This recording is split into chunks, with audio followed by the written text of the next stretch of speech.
Yeah, how did you find your experience with Virgin Records? Because XTC ended up going on strike for 5 years as a result of contractual disputes that they had. How did you find them as a company? Like most bands, really. I mean, Ed and myself would have signed at 19 years of age. We didn't really get that much advice. Not really. But they were fantastic at the beginning, like they usually are, aren't they? Do you know what I mean? Imagine Ed and myself, and we're writing these great little pop songs. They're really in tune with the times. We looked devilishly handsome. Eddie actually looked a bit Chinese.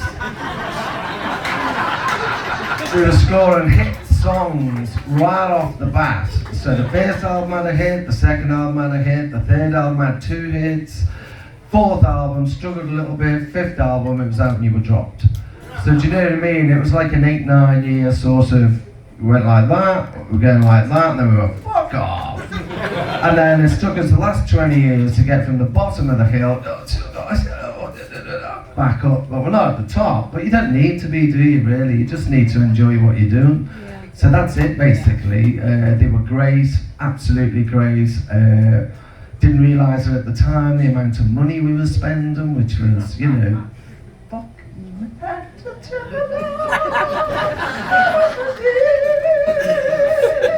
lots of money, which was a bit crazy, really. It was a bit sort of, you know, we should have took some of that money and just gone, well, do you know what, no, I'm not going to spend it all, not all of it, you know, I could just give some of it, which we didn't. Everything we earned, we just sort of, it went a bit higher and a bit higher, to the point where 1988, we're at George Benson's studio for 3.5 months in Maui, Hawaii.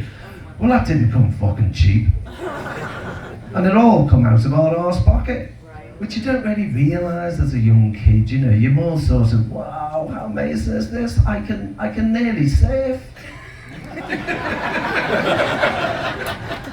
Oh yeah, the songs, yeah, they sound great. Yeah. Anyone having sushi today? It's not even cooked, you know. So yeah, it's a bit different, you know.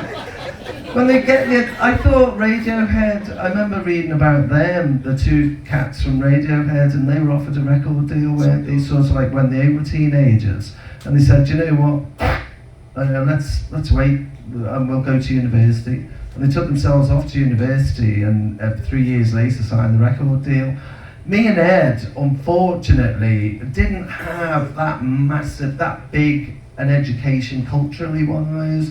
We had no art background at all. We didn't know anything about, seriously, about, you know, music and contents and all this kind of thing, you know. So when we got to be interviewed by journalists, they were absolutely, see you next Tuesday. Because they were all very educated and they'd all been to university. So when they started firing questions at Ed and myself, we'd be sort of like, what does that word mean? Do you know what I mean? It was like, we were very intuitive, and we wrote from inside ourselves, and we sat and we went hard and hard and hard and hard. But then when you come up against, do you know what I mean? They sort of, they help present you, don't they, to the world. And if they're clever dicks and they're having a pop, then it's a bit like that, really. Yeah. I think XTC were always assumed to be clever dicks. Yeah. In reality, we're not, and never will be. Yeah, I thought Andy, I definitely got the impression Andy was prolific. Do you know what I mean? He really could. But as you say, it's how the journalists write about you. Yeah. They actually sort of create their idea of who what you you're are. like, Really well. you know, and in reality, well, you've worked with Partridge, so you know what he's like. Yeah. I mean, he is incredibly intelligent, but he's also the funniest human being I think I've ever He's met. hilarious. Yeah. I mean, he's multi-talented, multi-skilled. So, but that doesn't. People sort of interpreted that as being sort of, you know, like academic and all this type of thing. It's just a talent, really. There is, you know, all our China Crisis music is stored in the basement of Abbey Road Studios. Wow. It's where a lot of Virgin Records masters are, and China Crisis masters are there. And not so long ago, they gave us a list of everything they had there, you know, and we were working, we were getting songs together for a 40th anniversary record where we've reinterpreted the songs a little bit. And they gave us a list of all our recordings, and it's a big list, you know, and it's a list of what all our songs have been used for, films and stuff. But in amongst that list was a little production by Andy that it was Best Kept Secret. And instead of the singing on Best Kept Secret, Andy, for a fun thing to do, had a list of naughty words that were sort of spoken all over the track. And it's in the vault of Abbey Road. And everybody would volunteer a naughty word to the list.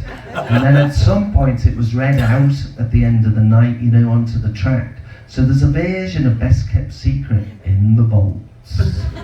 And it's just naughty words. You know, words like suspender, stocking top, butt cheeks. Not really, I'm just giving you an idea. They're Americanisms, aren't they? They don't have butt cheeks. They have an ass. So here's a question. Actually, you opened up the door on this one. Do you own your masters? No. So in the copyright law, I know that after year 35, you can actually buy it, but you have to start bidding for it in year 33.